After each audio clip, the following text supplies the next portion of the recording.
A gente vai resolver essa, depois a gente até pode voltar a outra. Fechou. Fechou um minuto, pessoal? Então, já tem resposta, verdadeiro ou falso?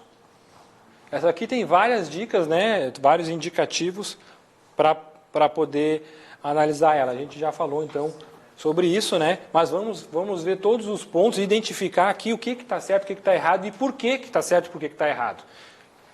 Bom, a gente já viu que, de acordo com o Código de Normas, que não repete exatamente os mesmos termos do Estatuto da Ordem, né? Então, ela fala aqui, ó, pessoa jurídica, e aí ele fala aqui também do contrato de pessoa jurídica. Então, vocês vão lembrar que pessoa jurídica é um termo mais amplo do que o que tem acesso ao RCPJ. O RCPJ, ele mais amplo. Ele é amplo, como o RCPJ tem acesso. E dentre essas pessoas jurídicas, então a gente poderia, até teve uma pergunta aqui da colega a respeito dos tipos de livros, se tem livro para tipos diferentes de pessoa jurídica. Não tem, né? Então, é uma boa pergunta, inclusive ajuda a gente a entender que como não tem um livro de diferentes tipos, a gente sabe que tem diferentes tipos de pessoa jurídica. E aí aqui ele fala em pessoa jurídica, abrangendo então sociedades simples e abrangendo também outros tipos, inclusive associações e sindicatos.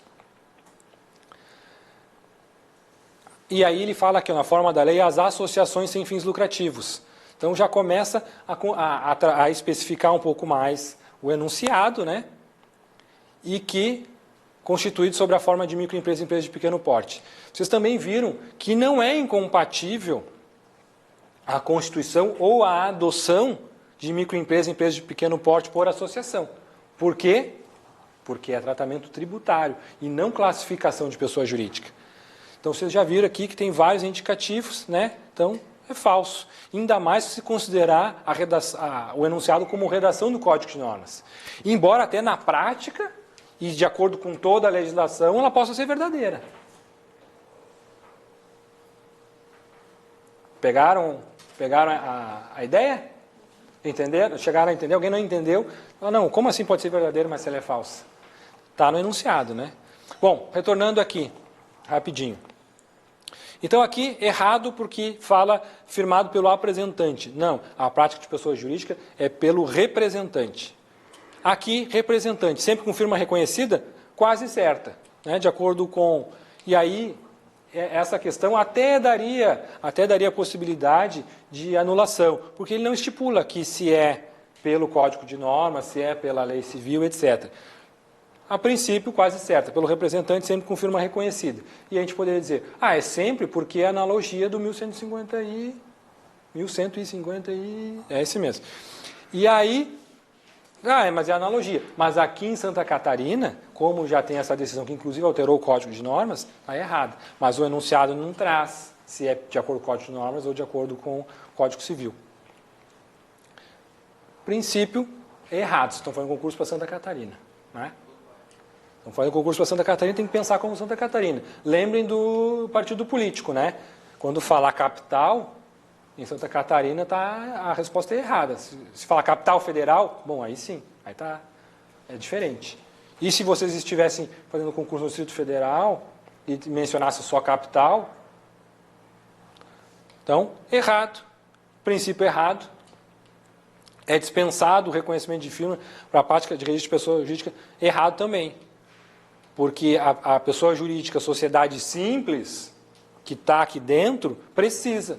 Está previsto no Código Civil. E a resposta está aqui, ó. Na Circular 600 de 2017, Santa Catarina, que alterou o Código de Normas, e aí lá traz os fundamentos. Então, se vocês quiserem ler, para fixar mais o entendimento, e aí vocês vão ver lá que eles tratam o Código Civil, fala disso, fala daquilo, né? Traz a fundamentação. Em resumo, não se aplica a analogia do Código Civil. Então, errado, princípio errado e errado. Corretas? Nenhuma. Uma quase correta. Dependendo do enunciado, poderia ter uma correta.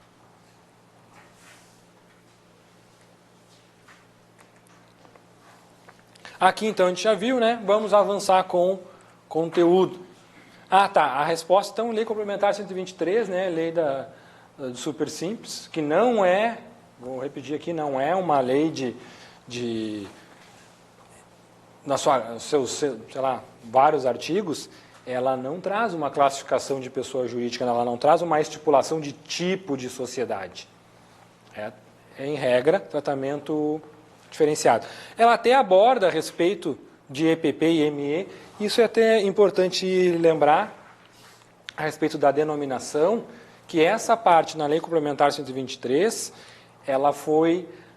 essa disposição foi revogada. Havia necessidade, de acordo com a Lei Complementar, de ter a expressão de ME ou EPP na denominação, se quisesse ter o tratamento diferenciado. Foi revogado, não precisa mais ter. E aí a questão pode cair da seguinte forma. Acredito que não caia, porque vai fugir da letra fria de lei. Mas, às vezes, pode abordar, mas vocês vão lembrar, né, da questão. Então, lembrem que tinha exigência, não tem mais exigência. Provavelmente caia nesses termos uma questão, mas pode abordar o seguinte: foi protocolado um pedido de inclusão de ME ou de EPP porque a pessoa jurídica adotou essa forma tributária, né, esse tratamento tributário. Haja vista a revogação da Lei Complementar 123, que tinha essa previsão, o oficial não poderá, então, efetuar essa averbação, ou poderá, marque verdadeiro ou falso. Então, não é porque está revogado que veda ou que possibilita, né? Numa questão que fosse desse sentido, que eu acho difícil em primeira fase, em segunda até poderia. Em primeira fase, responderia que é possível. Até por coerência, porque vai ter pessoa jurídica que tenha a expressão de ME e EPP. O que foi revogado não foi a sua utilização, foi a sua obrigação de utilização.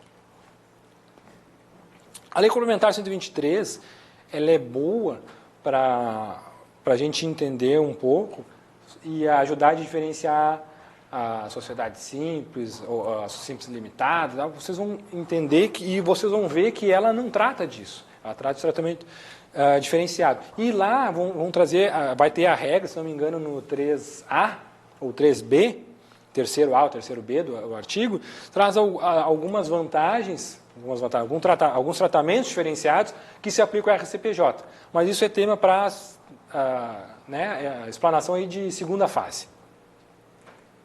Bom, então concluindo aí, registro de pessoas jurídicas, vamos passar para títulos e documentos.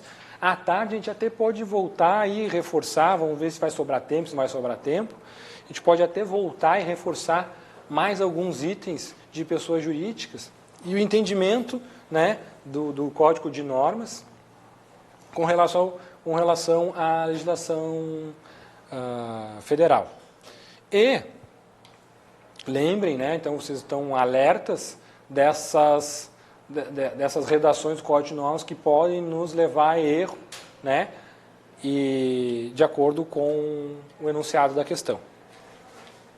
Bom, CND. Acredito que isso já está mais proliferado nos outros estados, então quem já estudou o Código de Normas de outros estados, fez outros concursos, e até mesmo quem acaba advogando ou trabalhando no judiciário a respeito de executivo fiscal e etc., então vê que as CNDs elas estão dispensadas, então, para atos de alteração ou de encerramento de pessoa jurídica, né?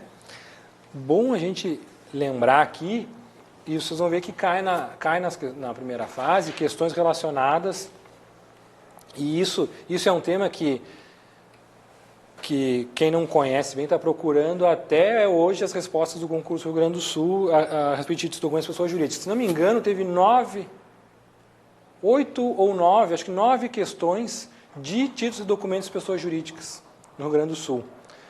E, vejam, quase 10%. Se a gente desconsiderar ali conhecimentos gerais, dá 9 pontos, só disso. Então, é um peso grande, principalmente que